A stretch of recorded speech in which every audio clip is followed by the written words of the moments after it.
बड़े कैनवास पर अगर बिहार में चढ़ते क्राइम के ग्राफ को उकेर कर देखा जाए तो आंकड़े और भी ज्यादा गंभीर बातें बयां कर रहे हैं। एनसीआरबी की रिपोर्ट पर नजर डाल लेते हैं। 2005 से 2022 तक कुल अपराधों में 323% की बढ़ोतरी हुई है।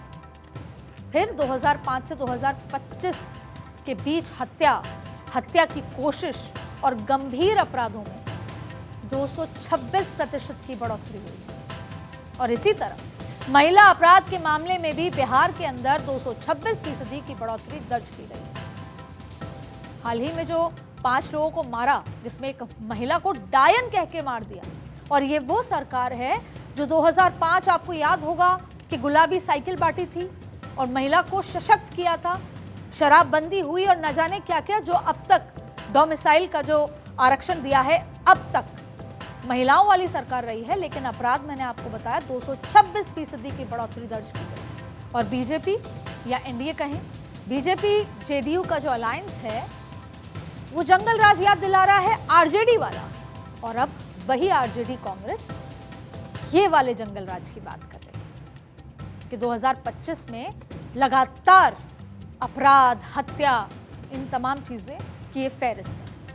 अब वैसे जिन लोगों ने बिहार में जंगल राज का दौर को जिया है वो ये जरूर कहेंगे कि ये आंकड़े कुछ भी नहीं, वो इन आंकड़ों से शायद ही इत्तेफाक रखेंगे। लेकिन तब बिहार में अपराध को न सिर्फ सियासी संरक्षण जैसा रुतबा हासिल था, बल्कि तब फिरौती, अपहरण का बाकायदा उद्योग चला करता था। सुप्रीम कोर्ट का वर्डिक्ट आपको याद होगा।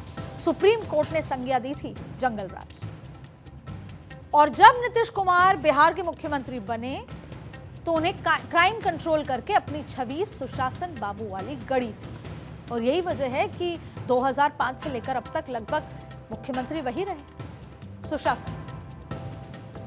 पर आज करीब 20 साल बाद नीतीश कुमार का सुशासन कटघरे में खड़ा है, और नीतीश कुमार अपने सुशासन राज में चढ़ते क्राइम के इस ग्राफ पर खामोश है। और शायद इसीलिए पॉलिटिकल पार्टीज नई नई घोषणाएं करके जनता का माइंड डाइवर्ट करना चाहती हैं, लेकिन माइंड डाइवर्ट होता नहीं।